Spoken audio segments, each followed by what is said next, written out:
Hey VC, it's Jonathan, your cheap and cheerful record collector. This video is going to be a entry into Steve Carlson's Don't Worry, Be Happy 200 subs contest.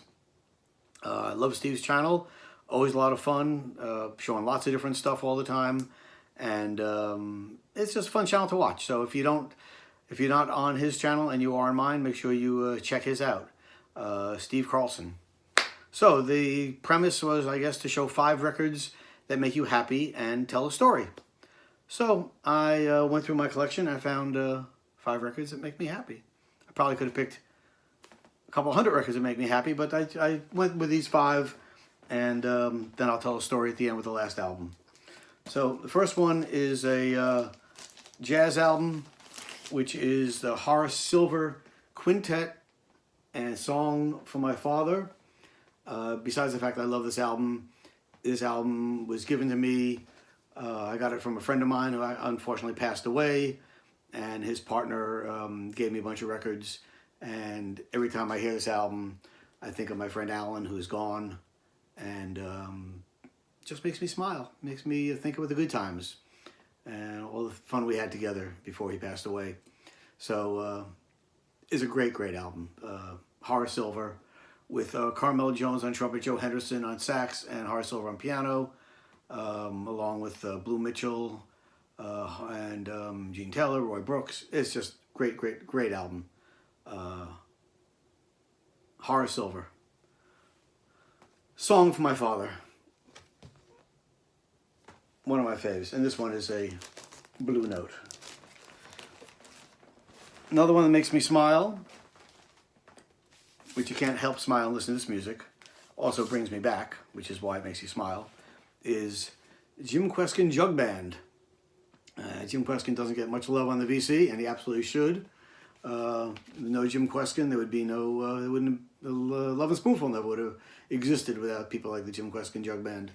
But introduced to this back when I was like 16 years old, and I was a counselor in a summer camp. And one of the guys who was also a counselor had this album and played it all the time. And you hear songs like Blues My Naughty Sweetie Gave to Me, Jug Band Music, Vamp of New Orleans, Good Time Charlie, Ukulele Lady, Rag Mama.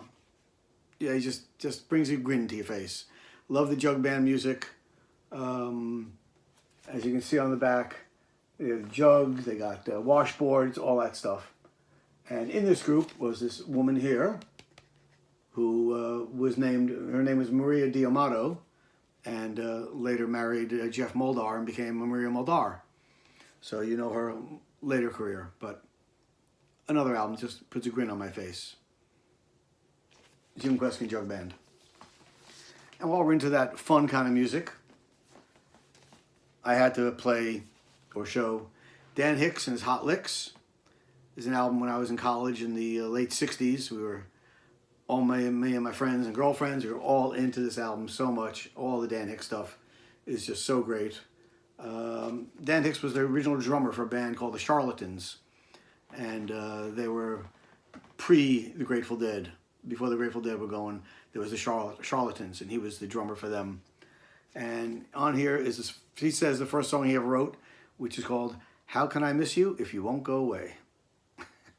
He also has canned music on here, Waiting for the 103, Milkshake Mama.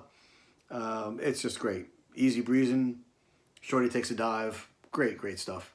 So, Dan Hicks and his Hot Licks. Another album, just you can't help smiling listening to that.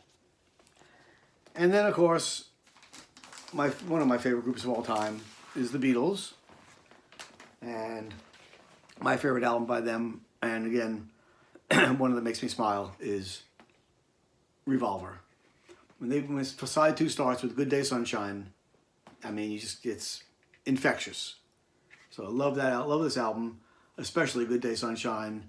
Eleanor Rigby, Here, There, and Everywhere, He Said, She Said, Tomorrow Never Knows, For No One, And Your Bird Can Sing. Hey, come on. Great, great stuff. So, one of the greatest bands of all time, and personally my favorite album by them. And Your Bird Can Sing. Good Day Sunshine. And then the last album, number 5, that makes me smile. And the story will go with this. This is the first concert I ever went to. My parents took me to see this show, and this album was recorded at that show I was at. And this was in May 1963. So I'd been 13 years old. And they took me to Carnegie Hall to see the Weavers reunion concert. The Weavers were Pete Seeger, Lee Hayes, Fred Hellerman, and Ronnie Gilbert.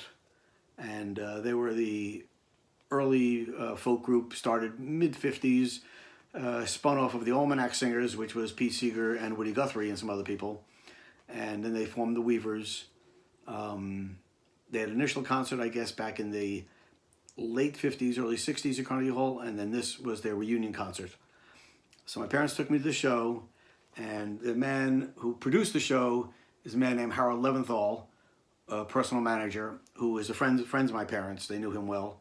And after the show, we got to go backstage after the show was over, and I met Pete, I met all the gang people, and I'm sure that Arlo Guthrie must have been running around there, because there were lots of kids running around back then behind the Carnegie Hall, behind the stage after the show was over. So I'm sure Arlo was there, but I never did know him. He didn't know him from Adam at the time. But